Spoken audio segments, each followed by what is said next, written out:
Sì, e lo capisco perché voglio dire il fatto, capito, anabolizzante, il fatto dopato, capito? Cioè ai giovani è chiaro che gli piglia, insomma, no? Sì, questo è un pezzo per fare acchiappanze se la ragazza che ti piace suona anche lei Su la anche chitarra, lei la chitarra qua, e tu fai proprio la figura, cioè se suoni Goat, la sera te la dà, sicuramente, capito? Allora, ok, quindi oggi ci ascoltiamo. Mi dicono sotto suggerimento di alcuni sul canale che lo suggerimento che Guido subito ha raccolto. Assolutamente sì, contentissimo. Sì. Polifia Goat. Polifia. Ok, noi andiamo, noi partiamo.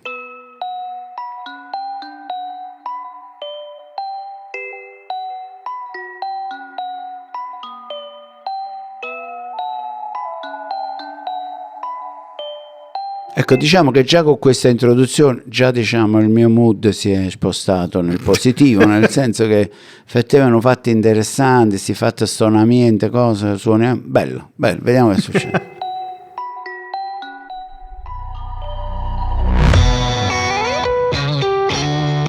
E vabbè, a questo punto chiaramente è entrata la chitarrona, io sono un boomer, quindi per me il suono della chitarra è questo qua, su Fat Clean, blip blip blip, insomma mi fa abbastanza cacare e quindi invece chitarrone, sentiamo un po' che promette bene.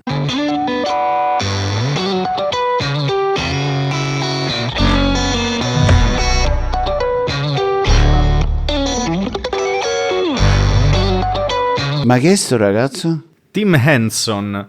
Lui è il chitarrista lead della band. Praticamente questa è Goat, significa, è un acronimo che usano in America, significa Greatest of All Time. Oh. È tipo un complimentone. Loro avevano iniziato nel metal e poi si sono evoluti in, ora li considerano, poi magari nei commenti succederà il panico, però loro sono considerati progressive rock e hanno preso un po' di questi elementi, un po' hip hop, un po' musica elettronica. E fanno questo genere molto manieristico, cioè che è molto basato sulla preparazione tecnica di lui e l'altro chitarrista che non mi ricordo come si chiama. Ok, vai, sentiamo. Ma quanti anni tiene? È giovane, è piccolo? In questo video non so neanche se era maggiorenne quando è uscito sto pezzo. Proprio... Oh!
Un po' pesantillo. Un po' tanta roba da seguire. Un po' pesantillo, diciamo, un po'... Che poi iniziano a fare ste cose insieme e poi, non so se tutti e due, però Tim Henson mi pare che suoni pure il basso elettrico. Quindi fa varie cose, fa varie linee.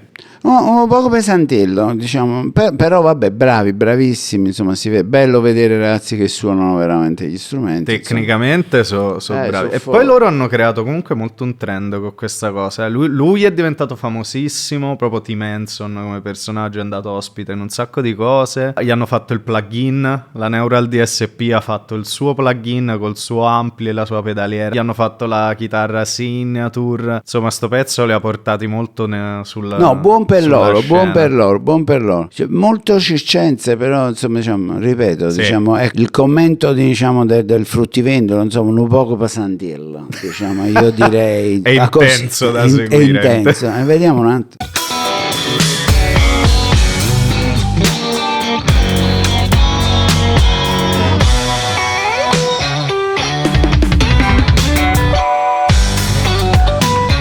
Vabbè, il batterista proprio Il batterista è Thor.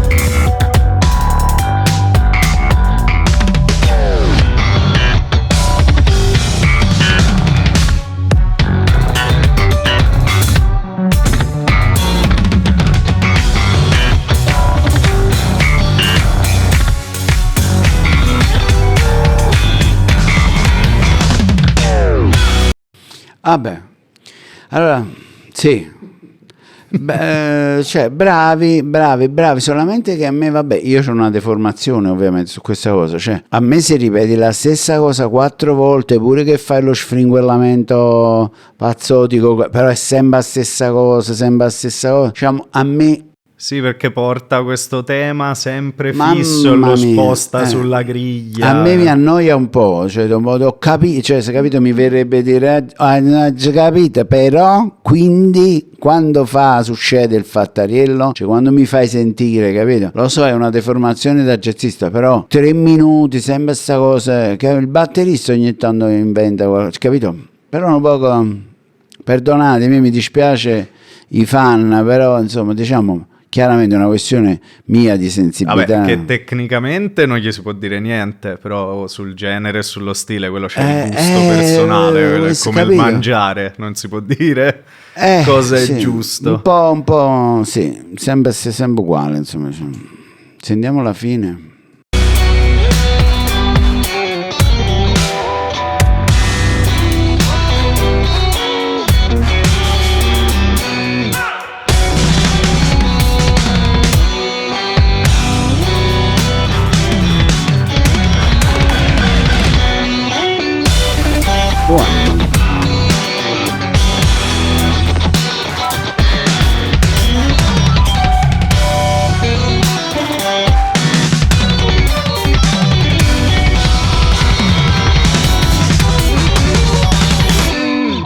Bravo. Bello. Hai capito che cosa voglio dire? Cioè, tranne questa sfuriata del batterista, è tutta roba preparata. Che poi mi fa morire la loro band, perché loro sono 4, sono 2 chitarristi, il bassista e il batterista. Secondo me mi fa troppo ridere perché sono loro 3 che sono tutti questi ragazzi, capito, carini, secchi con la felpina, tutti sistemati. E poi il batterista è un vichingo immenso che si appiccica con la batteria per 5 minuti, sì, arrabbiatissimo. Però sai cosa? In realtà questo pezzo ha portato un fatto, perché ha fatto un po' quella cosa come hanno fatto i Muse con The Second Law. I Muse fecero quest'album un po' experimental un po' di anni fa, che si chiamava The Second Law, che era fondamentalmente loro che suonavano dubstep, cioè loro suonavano live però con questo stile che richiamava la dubstep in quel periodo, e ha portato un sacco di sperimentazione, e loro hanno fatto una cosa simile, perché questo modo di suonare, cioè di concentrarsi tantissimo su questa cosa di sfiammare sul manico senza pietà proprio, è diventato un trend. Ora sono un paio d'anni che è quasi una sfida, è diventata. Sì, e lo capisco, perché voglio dire, il fatto, capito, anabolizzante, il fatto dopato, capito, cioè ai giovani è chiaro che gli piglia, insomma, no? Sì, questo è un pezzo per fare acchiappanze se la ragazza che ti piace suona anche lei la chitarra qua, e tu fai proprio la figura, cioè se suoni Goat, la sera te la dà sicuramente, capito? Però quello in 3 secondi è riuscito a mettere 7-8 tecniche chitarristiche, tapping, sì, cioè l'impossibile. Quindi bello, obiettivamente questa gente che insomma ha buttato il sangue su YouTube. È un fatto manieristico, cioè proprio al di là che piaccia o meno, però è proprio un'esecuzione di bravura. La verità è un poco come i Maneskin, cioè dopo tanta roba fake, quando poi vedi la gente che suona veramente questa cosa, perché suonano, capito? E poi suona questo linguaggio, il fatto rock, cioè, questa roba colpisce, vince. vince secondo me, capito? Sì, Quindi ha un suo, per assolutamente. carità, massimo rispetto ovviamente per il lavoro. Però diciamo io dopo 30 secondi una E poi domanda quanto la dura? farei. 4 minuti, una roba del 3 genere. minuti e 35, è quasi finito. Guarda, questa Ah, è sì, ok. questa è la sigla. Sì, no, è Ci ho fatto giapponese. Sì, comunque è che quasi 4 minuti di Mazzate un di giro morte. che saranno 8 3 battute. accordi. Tutto il tema saranno 8 battute, quindi dopo un po' diventa aggressive. Però volevano fare questo esperimento con la batteria trap però suonata, loro che facevano tutte queste cose articolatissime. Ci sta, yeah. Bravi, io non capisco mai, il gruppo si chiama Polifia. Polifia è il E gruppo. bravi Polifia, bravi, onestamente. Vediamo la prossima, vediamo il prossimo suggerimento del maestro qua. Vediamo, ci vediamo al prossimo video.